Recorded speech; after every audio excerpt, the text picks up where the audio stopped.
नमस्कार मित्रांनो, तुम्हा सर्वांचे रश्मीस फूड फॅक्टरीमध्ये मनापासून स्वागत आहे.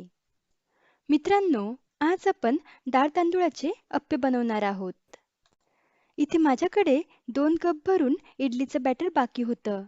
तर या बॅटरमध्येच मी एक मध्यम आकाराचा बारीक कापलेला कांदा, एक मध्यम आकाराचं बारीक कापलेलं टोमॅटो, 2 ते 3 बारीक कापलेल्या हिरव्या मिरच्या, थोडी बारीक चिरलेली कोथिंबीर व चवीनुसार मीठ टाकून सर्व जिन्नस एकजीव करून घेऊयात.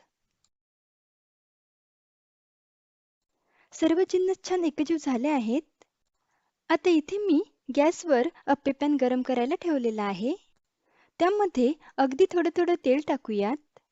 तेल गरम झाल्यावर गॅसची फ्लेम लो करून त्यामध्ये 2-2 चमचे बॅटर टाकूयात. अप्पे पात्रात आधी कडांनी बॅटर टाकायचं व नंतर मध्यभागी बॅटर टाकायचं. कारण अप्पे पात्र मध्यभागी जास्त गरम झालेलं असल्यामुळे अप्पे मध्यभागी जास्त जळू शकतात. व्यवस्थित अप्पे पात्रात बॅटर टाकून झाल्यावर त्यावर झाकण ठेवूयात व लो टू मीडियम फ्लेमवर 4 ते 5 मिनिटे अप्पे शिजवून घेऊयात. आता 5 मिनिटानंतर झाकण काढूयात व चमच्यानी अप्पे पलटी मारून त्याची दुसरी बाजू पण शिजवून घेऊयात. आधी मध्यभागातील अप्प्यांची बाजू पलटी मारायची व नंतर कडांचे अप्पे पलटी मारून घ्यायचे. आता यावर झाकण ठेवून आणखी 2 ते 3 मिनिटे अप्पे शिजवून घ्यायचे. आता 3 मिनिटानंतर पहा, अप्पे दोन्ही बाजूंनी छान शिजले आहेत.